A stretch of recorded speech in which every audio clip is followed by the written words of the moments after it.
వరిసేలు అడిగినాయి నీరు దాపెరైతేడాని పత్తి సేలు అడిగినాయి నెత్తురు జల్లెరైతేడాని అవి పట్టుకొని ఏడుస్తున్నాయో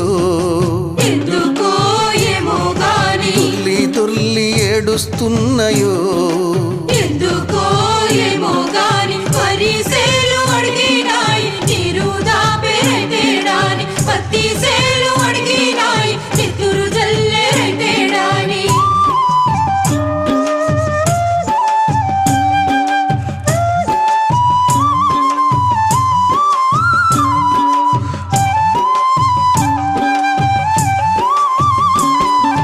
జొన్న సేలు అడిగినాయి వెన్ను పూస